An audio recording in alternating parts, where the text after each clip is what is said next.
Igbos are being marginalized. Igbos are being discriminated against. Do you know that in JAMB, the cutoff mark is 200? Understand me? But some people somewhere get admission with 120 in the same country. But if you say that his agitations are because Nigeria is not working, the case of Nnamdi Kanu, for some people, bears some similarities with that of Odumegu Ojukwu, who led the Biafra civil war in the late 1960s. Are you saying that Nigeria has not been working since independence, or is there a particular reason why you concluded that? Those who are giving these similarities, I know that they have a good sense of history, because Ojukwu was forced to declare war on Nigeria. Understand? Because why? Igbos were being massacred in the north. And there's no way, as a leader of your people, as a military governor of your people, every day 100 dead bodies are arriving, 200 dead bodies are arriving, and you fold your hands. Okay, so for you, so Ojukwu's case was because Igbos were being massacred up north? Ojukwu has every reason to declare that war. The war is justified. The call for self-determination that Nnamdi Kanu is also doing is justified. So I am 100% in support of Nnamdi Kanu. Okay, so whatever happens about from the leadership of both the late 1960 war and the IPOB case right now is because Nigeria failed the Southeast? Nothing has. There's no federal presence in the Southeast. So what do you make of the Southeastern governors and representatives that have stood identifying with the government, government at the federal level? They ought to be, because there can never be two sovereignties in a nation. Understand me? What is happening in Nigeria is happening in other parts of the world. Even in Spain, as civilized as Spain is, self-agitation is going on in Spain. This Brexit is part of self-determination, because Britain felt that there have been such change by Europe.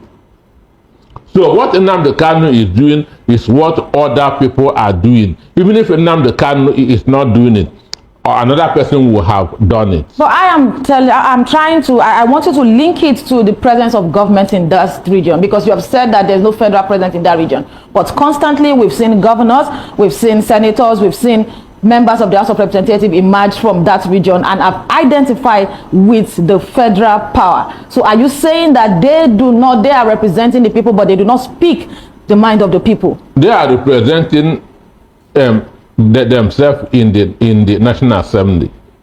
Igbos are being marginalized. Igbos are being discriminated against. Igbos are hated by the Nigerian state. An instance, Southeast is the only state with is the only geopolitical zone with 5 states. What does that tell you? Why others have 18 senators? Even Northwest, 21 senators, we only have 15. So in every ramification, Igbos are being cheated. Igbos are being cheated. So that's why Nnamdi Kanu is calling for self-determination. Okay.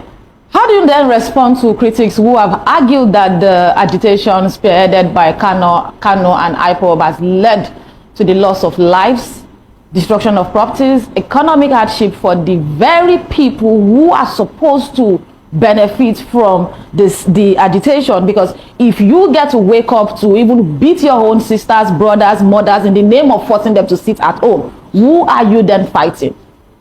Sit at home is a part of protest. Understand me? Even sit at home is the best form of protest, because when you are sitting at home, you are not causing insecurity, you are not blocking the road, and so on and so forth.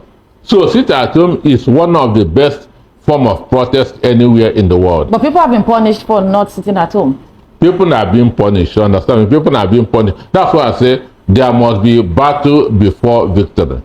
So, but assuming that Nigeria is working, Nnamdi Kanu would not be having people following him. Understand me? And he would not have been doing it. So it is Nigerian state that forced Nnamdi Kanu into this. The Nigerian state has forced Nnamdi Kanu into this. But Yes, because they have failed to practice live and let live.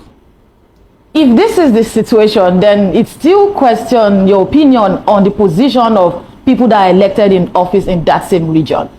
Because there should be voices that should be speaking for the same purpose. And if governance is being felt across states, across other constituencies, then what exactly what can be done to actually prove that the people of the Southeast are standing together and demanding for something? Because it feels like there is a gap. It feels like everybody is not in total tune with this agitation. Even in Spain, everybody is not in tune. So if I'm not in tune, why should I suffer because I'm not agreeing with you? In Brexit, you know how Brexit ended. Right. A lot of people are not in support of exiting from Europe. So that's how it is everywhere in the world. And for those who are representing us in Abuja, unquote, representing us, understand, they have compromised. They don't feel what the Southeasterners are feeling. So even the deputy speaker that is from your region has been compromised? It's a standout. Hope also them governs Imo from Abuja. So Hope also them governs Imo from Abuja. So everybody that doesn't agree with Nnamdi Kanu's ideologies are sold out? Well, if they are needed enough, because a lot of people works with ignorance. So many of them who understand the reason why Nnamdi Kanu is agitating should side with him. Okay, let's talk about the tendering of Ahmed Golak's death certificate, which has raised questions about IPOB's activities. How do you think the Igbo community can distance themselves from such actions? So for me, it is a joke. What part Very of it is big a joke. joke? That's what is called in law going fishing. So the DSS are going fishing for evidence to incriminate Nnamdi Kanu. But did that incident happen? Did the incident happen? It happened. So how are they now fishing for evidences? Gundak was murdered. Okay. Understand me? He was murdered.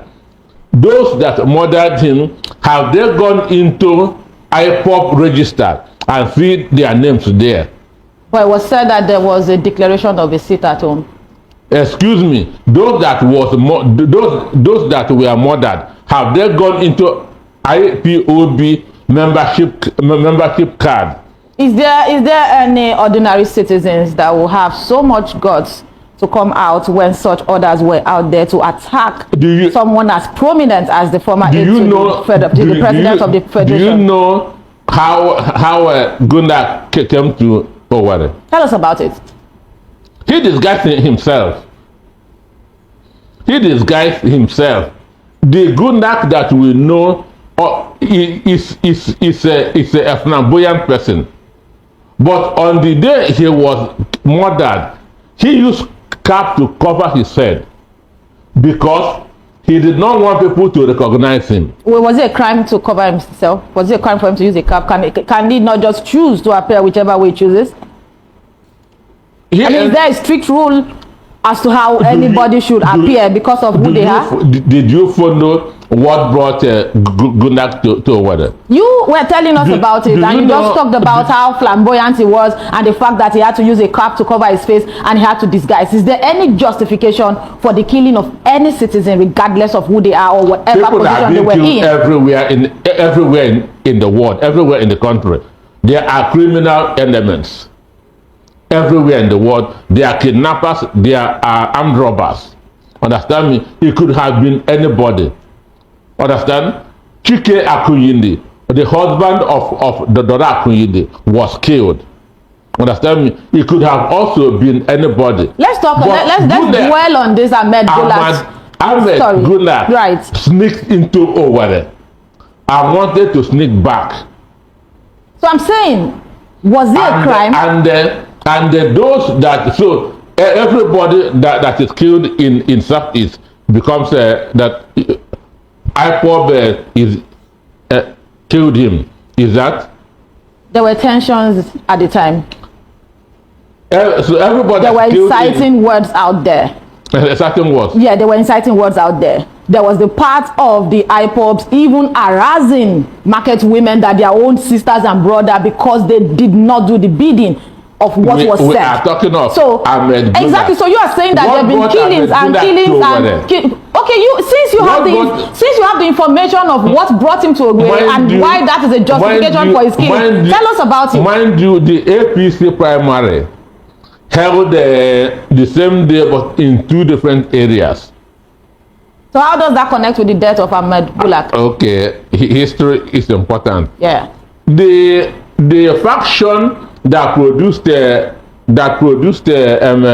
Ozodinma was conducted by Ahmed Gulak. Are you aware of that? I'm listening to you. Then the other faction that produced Rotational in-law. His son-in-law. Yes, was conducted by another person. Understand? So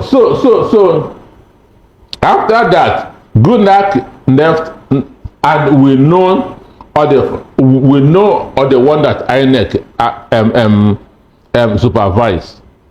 Not that of Hope Ozodinma. So coming to conduct or monitor that election. How is it for the primaries? Yeah, it was an election. It was a primary election. So how is that a justification for how he came into the state? How he decided to exit and kill him? After that, he went back to Abuja. He's from Adamawa State. So later, he sneaked into unannounced. Disguised himself using a cap to cover himself, wearing a tracksuit. Gulak of all people. You've not actually responded to how his dressing was a crime. When you constantly say of all people, I don't understand. He disguised himself. Okay, so it could have been anybody. Is there any justification for anybody to have been killed because there was an order? My concern, why should Nnamdi Kanu be linked with his mother? Understand me? There's no link at all. Understand me?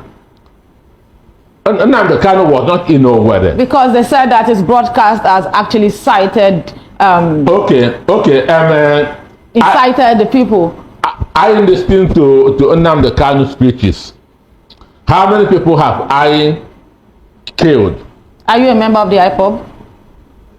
I listened to. No, are you a registered member of the IPOB? Are you one of? I think we saw videos of those that went about the streets chanting that, oh, we are going after this. Did you join that movement? I say. No, if you listen, anybody could have listened. There are leaks of his audio online that I was privileged to listen to, but I'm not one of them. So I'm saying. I have said it. That's here. Let those who felt that Nnamdi Kanu's speeches made them to carry gun and go and kill people, go to that court and say yes. What Nnamdi Kanu said on air made me to carry gun and go and start killing people. They are the same people that have stood on the mandate saying that whenever he had to appear in court, they were going to honor him and they have to do some things in honor of what he stood for. But let me move to the next question. Let's talk about the narrative that the agitation is a continuation of the ideals of Odumegwu Ojukwu's Biafra dream. Do you think this narrative holds water? It's struggle for survival. It's a struggle for survival. That's what Igbos have been doing since 1966 till date.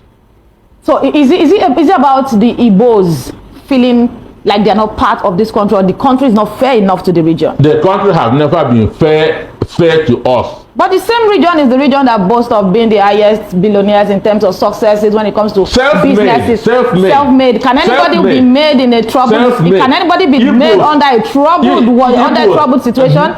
Wolo Soyinka said that an Igbo man can squeeze out milk from rock. That is because he is a Nigerian, and I will commend you for being an amazing person regardless of what I think. Understand me? Wolo Soyinka said that an Igbo man can squeeze milk from rock, and that's what we are doing. That we are millionaires and billionaires is self-effort. It's self-effort. Government adds nothing to that. So you don't register businesses, you don't get anything, you don't have anything to do with governments, there are no taxes, there are no waivers, there are no enabling environment for businesses. You people just squeeze money out of the rock and make money from it. Nigeria state hate us. All right. Given the evidences presented in Kanu's trial so far, do you think it is fair to say that the agitation has been hijacked by individuals or groups with ulterior motives, or is there any situation where people are potentially harming the Igbo community in the process? I said there are criminal elements everywhere. There's no doubt that some criminals are hiding under IPOB to be committing atrocities. Understand me? There's no doubt that some criminals are hiding under IPOB and be committing atrocities. It happens everywhere in the world. But we know that original IPOB members are not violent. Understand me? So that's why I say those people that the government that say it is IPOB members that killed Gunak. Let them go and bring the register of IPOB and check if their names are there. Okay. Let them go to the house and check if they have a membership card or identity card of IPOB. For me, there will be cross-examination. What do you say? It doesn't hold water. What do you say to some of the evidences of Kanu being an accomplice in cases of alleged called for attacks on not just security personnel and government facilities, but also on prominent individuals? The case of placing a 100 million bounty on Wike's head, is it true? Do you know what Wike did? Is it true? Do you know what Wike did? Is it true? I need a yes or no. Is it true? Do you know what Wike did? Mr. Anosike, did that happen? Did that happen? Do you know how many yes Igbo people that no? get on Wike killed in River State? Justifiable that you've said that. Yes or no, did that happen? Do you know how many Igbo people that Wike killed in River State? You should have gone to court to prove that. But did that happen? Was there a 100 million bounty on Wike's head? Was there a 100 million bounty on Wike's head at any point? I don't know about that.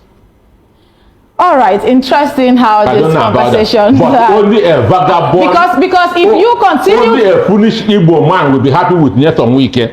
Okay, because but I'm not happy. For statements like I'm not happy with him. Was for statements like Senior Advocate of Nigeria Chukwuma Machukwume that have called for political solution to Kanu's case. Do you think that they are not smart or intelligent enough, citing the need for national healing and unity? Some people have taken accountability that whatever has happened, let us come together and talk about it. Do you think that they are not Igbo enough? After the end of the Civil War, Gowon came up with 3R. Reconstruction, rehabilitation, understand me, and reconciliation of Igbos back to Nigeria. Okay. That is the 3R. Understand? That from that 1970 up to today, they have not done that. They have not accepted Igbo people back to the country. But for those seeking political solution, asking for national healing, are they not Igbo enough? Are you angrier than they are?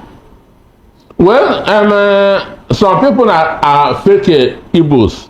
If you are not feeling what the Igbo man is feeling, understand me? Just I consider Benjamin Kanu that's a fake Igbo man. The SN that I just mentioned to, is he a fake Igbo man? I don't know him. So if you are not feeling the pains of an Igbo people, you are not a true Igbo man, because we know what we are going through in this country. Since 1970 to today, Igbos have never been reconciled back to the country. But you live in Nigeria, you are looking good, like a good Nigerian that you are. I'm surviving on my own. This is self-effort. Do you live in Nigeria? This is self-effort. Do you live in Nigeria? I buy fuel. Do you live in Nigeria? Are you a Nigerian? Nigeria, Nigeria is a geographical this space. is a yes or no. Nigeria is this is a yes or no space. question, and I don't even like the fact that you are trying to be funny with this question. Space. Do you live in Nigeria? Yes. I live in a geographical space which Nodnuga's wife say it is a Niger area. Okay, understandable, but how can the Igbo community reconcile the desire for self-determination with the need for peaceful coexistence and economic development, especially in the light of the challenges currently posed by the IPOB's activities? Igbos are developers. Understand me? Igbos are developers. Anywhere they go, their talents bring them out. They are always the partners in progress. They're always partners in development. Nigerians are always shining the light wherever they find themselves. I don't know of Nigerians. I'm talking of the Igbos. Understand me? Go to Okota area. Go to Ajao area. They were what? It's water knocked everywhere, swamp everywhere. It is Igbos that surfeit it and build mansions there. That's what they do in every part of the country. So how much of this work have they been able to imitate in the southeast? Go down to the south. No, you didn't send me to Okota. You only mentioned what was done in Okota. So I'm just asking, how much of these works have been replicated in the southeast? My village is more developed than the capital of some states in the country. Okay. And it is through self-effort. Self-effort without the government. Without government. It's just people building the states. Through self-effort.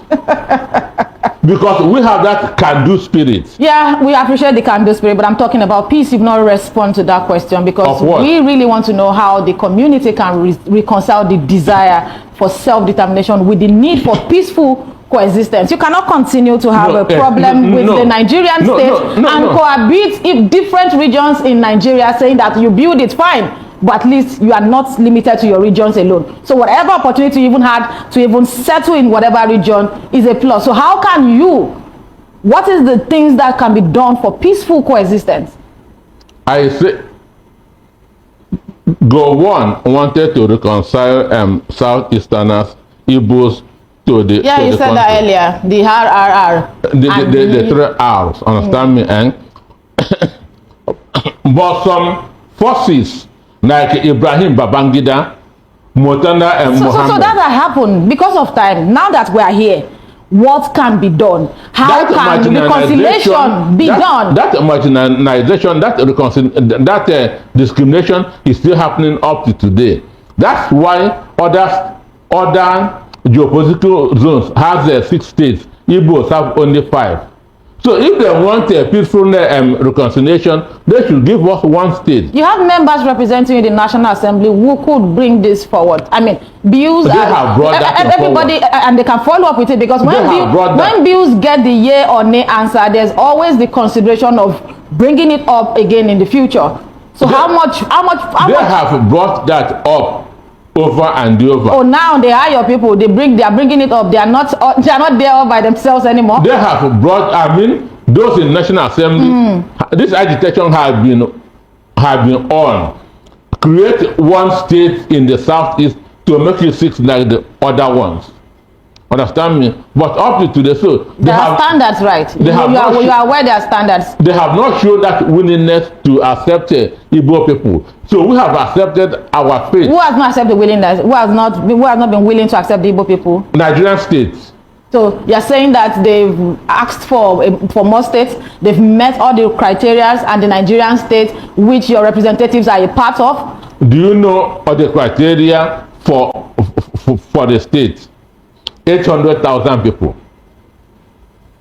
That go and read the constitution. Beyond the people, I'm not going deep into that. Now I'm asking that all of the criteria have been met, and the Nigerian state, which you have members representing you in, refuse to grant they have refused to reconcile Igbos to Nigeria. All right. And until they do it, Nigeria will never move forward. Your opinion, but it's quite interesting talking about Nigeria will never move forward. All right.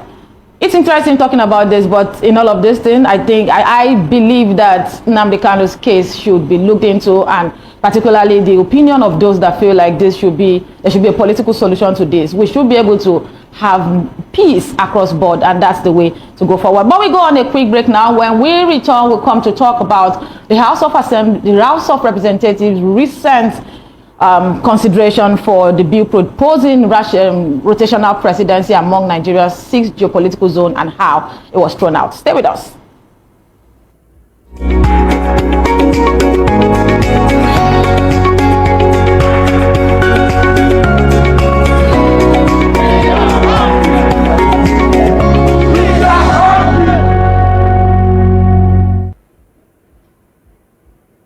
Everybody keep watching Voice. Step into a world where stories unfolds, secrets unravel, and dreams come alive. Every story has a legacy. Every legacy holds the power to inspire.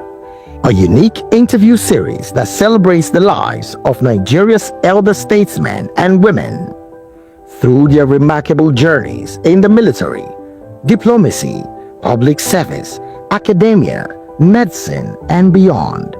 Conversation that transcends generations, offering guidance to youth leaders, diplomats, technocrats, and future change makers. We unveil the wisdom, resilience, and achievements that shapes our nation and the world. Join us every Sunday on Voice of the People Television. Reminiscence, legacies that leads the way, stories that lives on.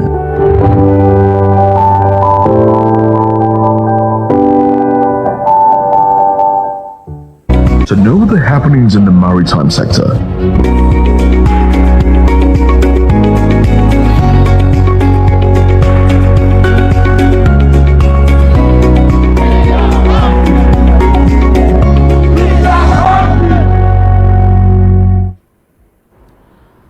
Welcome back to the People's Voice on VOP TV, and it's time to talk about something else and more stories in the news. The House of Representatives recently considered a bill proposing a rotational presidency among Nigeria's 6 geopolitical zones alongside a single 6-year term for the president and state governors. This bill aimed to ensure equal representation, reduce government spending, and grant financial autonomy to local governments. However, the bill was rejected by the House of Representatives after a second reading motion. Civil society organizations on their part have also faulted the proposal, arguing that it wouldn't resolve Nigeria's current challenges and might undermine accountability in governance. But now let's turn to Amaechi's criticism of Tinubu's government. Amaechi served as a minister under the same All Progressives Congress government led by the then President Muhammadu Buhari. And recently he said that he would have confronted Tinubu if he were still a governor, raising questions about his role and effectiveness during the Buhari administration. A lot of people are asking, you had the capacity to do so much as a minister for under the same party. What exactly did you do? But considering the economic challenges Nigeria faces today, it's worth asking the questions really, because what initiatives did Amaechi champion as a minister? Yes, some will say infrastructure in the Ministry of Transportation, but for many others, that wasn't enough. I mean, if it was enough, Nigeria's transport would be seamless right now. And how did he address the country's economic issues during his tenure? Also, there's the question of what specific actions would Amaechi have taken differently if he were supposed to be a minister under Tinubu's government? But let me come again to Mr. Anosike in the studio. How are you, Mr. Anosike? Okay. All right. I like the energy today. So let's talk about rotational presidency bill. What are your thoughts on the rejected bill proposing a rotational presidency among the geopolitical zones in Nigeria? Well, for me, it shows that these people are not representing the masses. Before, I was talking about the marginalization of the Igbos, the discrimination. This rotational presidency should have, one, reduced the tension in the country. Understand? It will have reduced the tension in the country.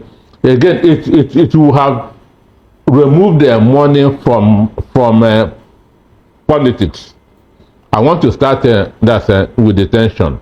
Now, an instance, if we have 6 geopolitical zones as we speak. Now, let me say Northeast. If Northeast is to start it by, let me say, by 2027, a 6 years term. Nobody from the northwest, nobody from north central, southeast, southwest will contest. Understand me? Everybody will wait quietly because my own time will come.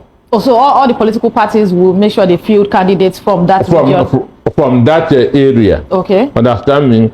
Now, people from the northwest will keep quiet. People from the northeast, southwest, south will keep quiet, waiting for their own time. Understand me? There will be no tension.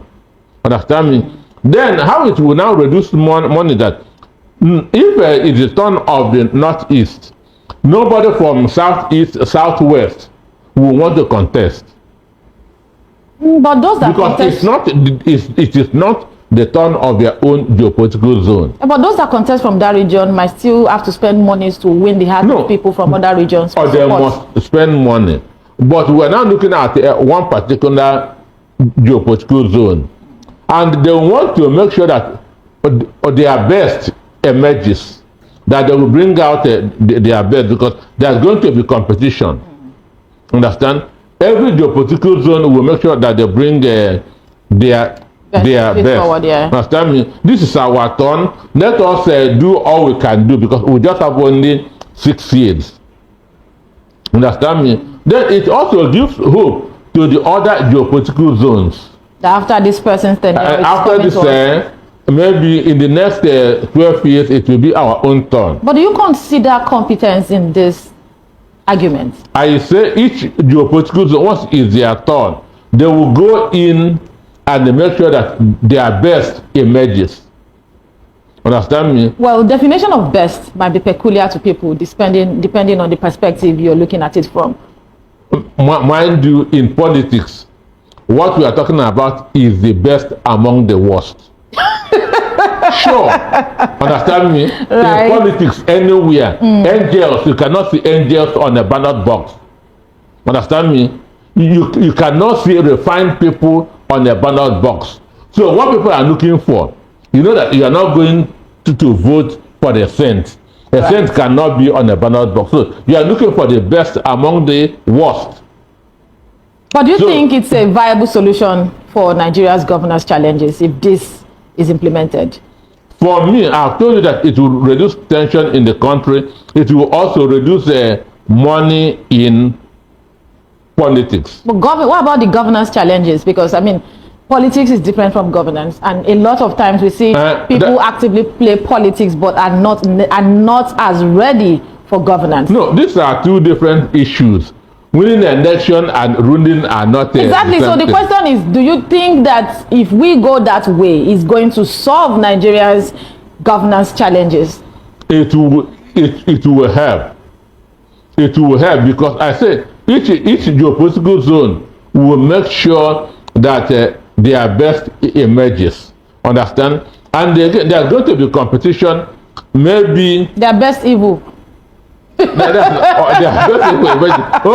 now if it's the turn of northeast and they constructed 4,000 kilometers of road, and because of the turn of the northwest, they may want to do more than that of the northeast. So competition has come. Understand me? Right. During our own time, we constructed 40,000 kilometers of road, while you people constructed only 2,500. What we need in this country is competition. So when we do that, so for the 6 geopolitical zones, 6 years, that means it takes 36 years before it returns to your region. Sure. So you would hold whoever is representing you accountable, because you know that it takes another lifetime for it to come back to you. This is our opportunity. Do something now, because we are not going to get this till the next 36 years. Okay, you talked about governance being a totally different thing from politics, but how can Nigeria's governance structure be reformed to ensure more equitable representation and distribution of power, looking at the fact that this bill has been thrown out? Everywhere in the world, what is reigning now is a small government ideology. Small government ideology. That is what is reigning everywhere in the world. Can you educate us on what that means? Now, that's this is what a Rotational report should have done Okay. to streamline government, cut wastages. Understand me? Cut wastages. When you have more money, you are bound to do more. Understand me? When the president of Argentina get into power, Argentina was in recession. When he came in, he reduced his cabinet by 50%. He sold their private jets. Understand me? Yeah. When John Mahama became the president of Ghana, he dissolved 7 ministries. Yeah. There are 7 ministers gone. Because And collapsed their ministry. sure, he wants to run a small government. And that's what Donald Trump is doing with his, the Department of Government Efficiency. Understand me? Reducing the size of government. Now in Nigeria, we have 36 states. And the constitution said that one minister from each of the states. But Tinubu has 47 ministers. For what? Maybe they are preparing for the other states that will be created. Other states that we're anticipating. So there's a future already. Tinubu is thinking ahead. But let's move on to Amechi's comments. Mr. Alotike, how do you respond to Amechi's criticism of Tinubu's government, given his own tenure as minister under APC, which a lot of people have said that the problem in this country started? Yes, it's been a long time coming, but things got bad under the last administration. Amechi was Minister of Transportation for 8 years. Okay. And as a Minister of Transport, Amechi said that Nigeria don't deserve speed trains because cows are crossing the red lines, the rail lines. That Nigeria don't deserve speed trains because cows, not human beings. So Amechi values cows than human beings. Because why? He wants to favor Buhari, who is a cow owner. Understand me? Is it about favoring him or was just being loyal to? It's psychophancy. So you call him a psychopath? A psychopath. Okay. Understand? So speed trains is what other countries, Kenya is using it. South Africa is using it. Amechi prefers using locomotive trains that they were using in the 60s and 70s. Understand me? Because of what? Psychophancy. So today he's a bitter person because he had expected Buhari to hand over to him. Understand? Hand over to him as what? As president. So he will have been the southern candidate. Yes, when Buhari was going in 2023, it was on the turn of the South to produce president. Yeah, but there was Yemi Osinbajo, there was Amechi. So why will he be so bitter if he was not the only southern president? One, Amechi and Lagos and Rivers financed the 2015 APC presidential race. And he got to be a minister in return. And he was made the Director General of Buhari's campaign in 2015. And that's a lucrative one too. 2019, he was also given that same position. Understand me? Even though he wasn't governor anymore. No, that time, after 2015 now, exactly. So in 2019, he still retained that position. It's a lucrative one, and he wasn't governor. So what I'm trying to say is that at least a little bit has been paid back to him. He then paid him as a minister. As a minister. So after doing all the sacrifices, understand, and now refusing speed train because of cow and not because of human beings, he expected Buhari to pay him back. So enough has not been done to him for 8 years? So when he didn't get it, he turned bitter. Understand me? All the expectations were that, Buhari never wanted Tinubu. Understand? Buhari never wanted Tinubu. So the headlines say. So 2 hours, I have people at the APC primary. I was calling, knowing what is going on. 2 hours before Tinubu's name went on air, it was Amechi's name. Go and ask anybody who was there. But at the end of the day, what we saw At the end of the day, Tinubu emerged. So this guy became angry. So since then, he has been nurturing his wound. He has been sorrowing. Mind you, he had not been talking actively as an APC member because he's not happy with what happened during the primaries. So with your submission now, do you think that Amaechi's comments reflects a genuine concern for Nigeria's development, or they are just politically motivated? He is bitter. So, and once you are bitter, your sense of judgment is clouded. Will you say the same for El-Rufai, Nasir El-Rufai? El-Rufai is bitter too.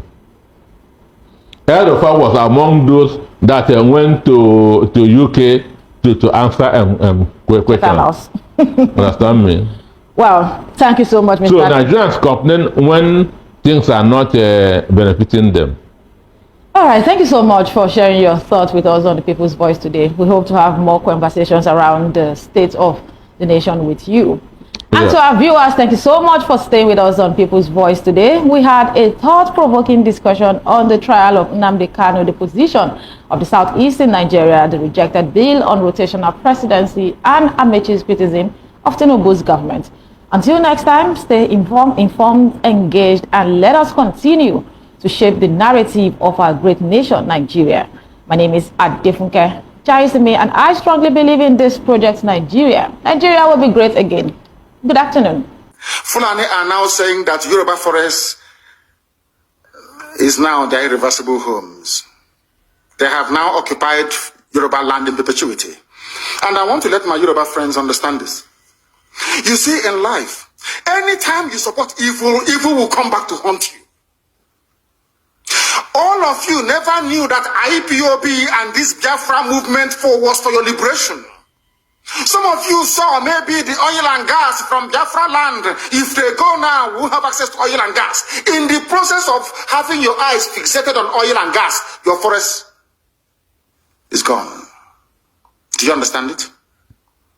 There is nothing more precious in life than freedom. Freedom is very important. And I need you to understand this very morning. Every Yoruba person supporting Fulani, you are setting up yourself to become like the Hausa people. Remember when Hausa was supporting Fulani? We are Hausa Fulani, we are Hausa Fulani. Where are the Hausa people today? I ask you. Where are those Hausa people today? Do you see them anymore? They're saying we are Hausa Fulani, we are Hausa Fulani. Do you see them again today? Do you see them? I'm asking you. No, because Fulani have completely overwhelmed them. It's called emasculation. Completely emasculated them. Look at what they're doing in the East. In the East, they come to the East, they will tell you, oh, you want to be the president or vice? Yeah. They say, give us land for Ruga. They give them land. As soldiers of Kadu did that law Banta. They have taken it over in forever and ever.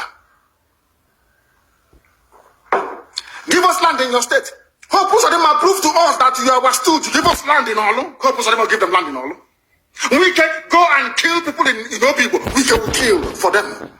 How many Fulani governors are prepared to kill bandits? I didn't say normal people.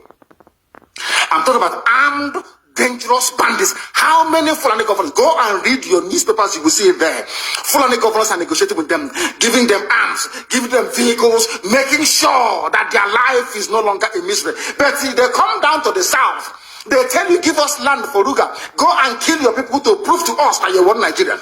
That was why Obi was talking rubbish. Was yesterday or 2 days ago. Supported by the BBC.